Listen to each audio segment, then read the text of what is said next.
UN និង ASEAN ជាសន្តិសុខរីបែបណាតើយើងនៅជាមួយ UN និង ASEAN ដើម្បីអ្វីទៀតលុយដែលយើងបង់ឲ្យអង្គការទាំងពីរនេះយកទៅធ្វើអ្វីពិភពលោកលែងមានច្បាប់ទម្លាប់ហើយជាពិសេសគឺពិភពលោកកំពុងដើរថយក្រោយព្រោះលែងខ្វល់ពីសិទ្ធិមនុស្សទៀតហើយยิงกดไว้ตายนิดមេដឹកនាំពិភពលោកពីររូបបានបង្ហាញទស្សនៈដូចគ្នាប៉ុន្តែជាសម្លេងពីបរិបទខុសៗគ្នា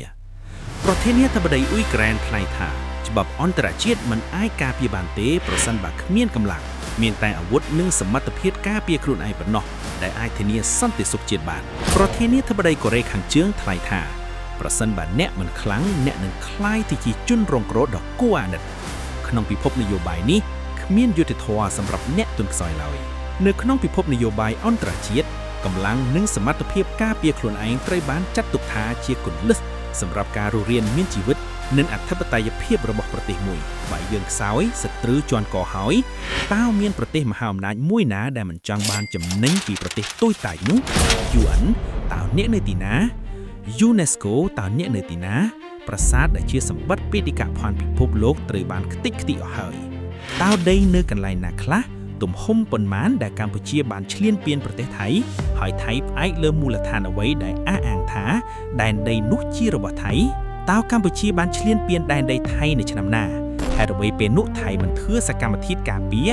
ឬតបតដោយយោធានៅពេលនោះតែម្ដងចាំបាច់រងចាំរហូតពេលនេះហើយហេតុអ្វីថៃមិនហ៊ានឡើងតុលាការអន្តរជាតិជាមួយកម្ពុជាលើតំបន់ចំនួននៅក្នុងពិភពលោកនេះតើមានប្រទេសណាខ្លះដែលហ៊ានសម្រេចប្រើប្រាស់កម្លាំងយោធា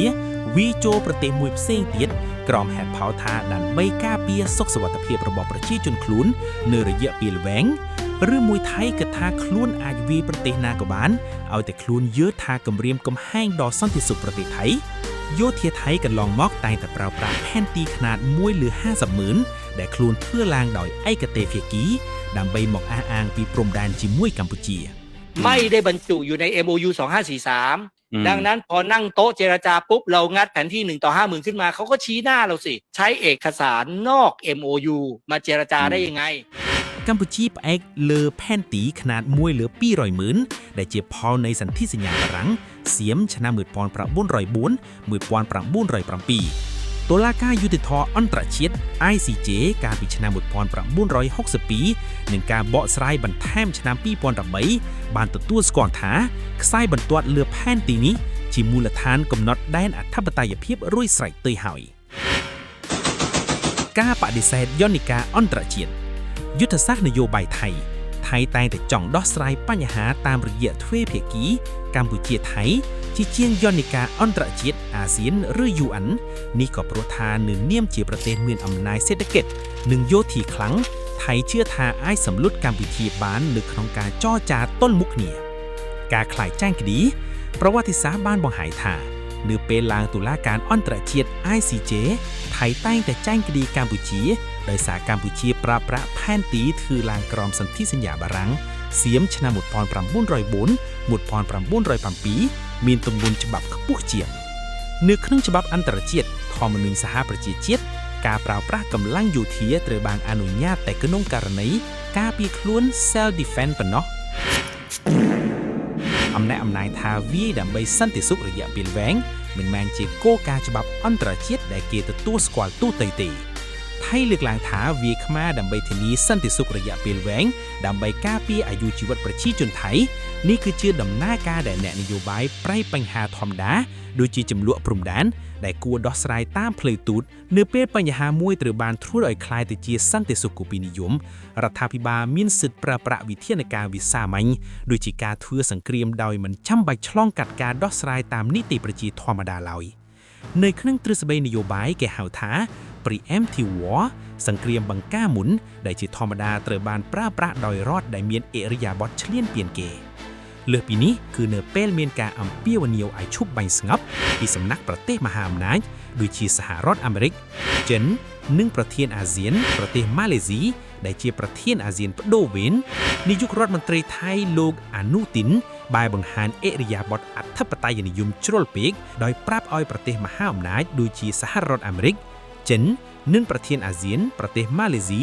ទីប្រាប់ឲ្យកម្ពុជាដាក់សំណើសុំជប់បាញ់មកថៃហើយត្រូវបង្ហាញសកម្មភាពជប់បាញ់ពិតប្រាកដនោះថៃនឹងពិចារណាហើយមិនត្រូវពឹងប្រទេសផ្សេងមកនិយាយជំនួសបែបនេះទេហេតុអ្វីកម្ពុជាត្រូវជាអ្នកដាក់សំណើសុំជប់បាញ់ទៅថៃទៅវិញខណៈពេលដែលកម្ពុជាកំពុងឈរជើងការពារទឹកដីរបស់ខ្លួនសោះទេនេះមិនមែនជាវិធីសាស្ត្រដោះស្រាយជំនួសតាមផ្លូវទូកឡើយប៉ុន្តែវាគឺជាការប្រើវិហារសាស្ត្រានយោបាយដើម្បីបង្វិលការពិតពីអ្នកបង្កហេតុផលមកជាអ្នកត្រួតត្រាស្ថានភាពទៅវិញសារព័ត៌មានដ៏ល្បីរបស់ជប៉ុន Nikkei Asia បានវិភាគចំអំពីល្បិចកលរបស់អ្នកនយោបាយថៃដែលកំពុងប្រើប្រាស់ចំនួនព្រំដែនធ្វើជាដើមទុនដើម្បីស្វែងរកស្លឹកឆ្នោតចំណុចនេះនាំឲ្យយើងដាក់ការសង្ស័យយ៉ាងខ្លាំងទៅលើទង្វើរបស់លោកអនុទីនដែលបដិសេធសំណើរបស់សហរដ្ឋអាមេរិកនិងម៉ាឡេស៊ីដោយទាមទារឲ្យកម្ពុជាដាក់សំណើទៅថៃដោយផ្ទាល់ប្រសិនបើចង់បានបទឈប់បាញ់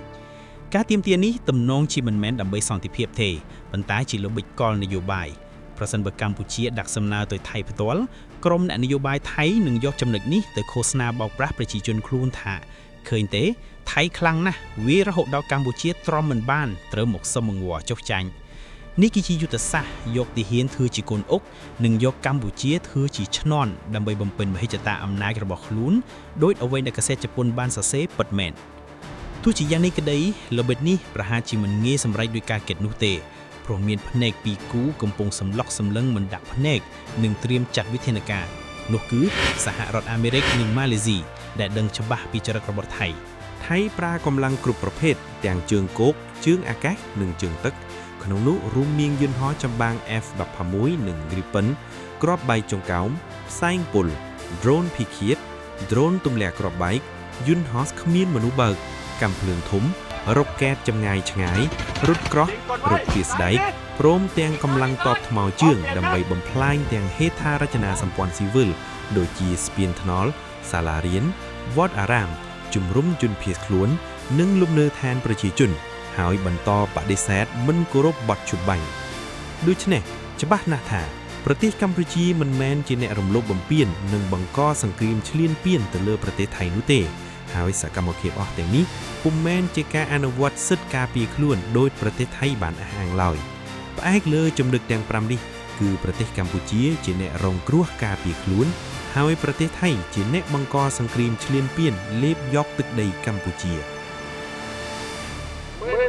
ទេចាប់ដើមស្គាល់ទេយុទ្ធវិធីមិនបានមកឲ្យໄວកំភ្លើងមានទេមេវិជាការកំភ្លើងដុំនៅក្នុង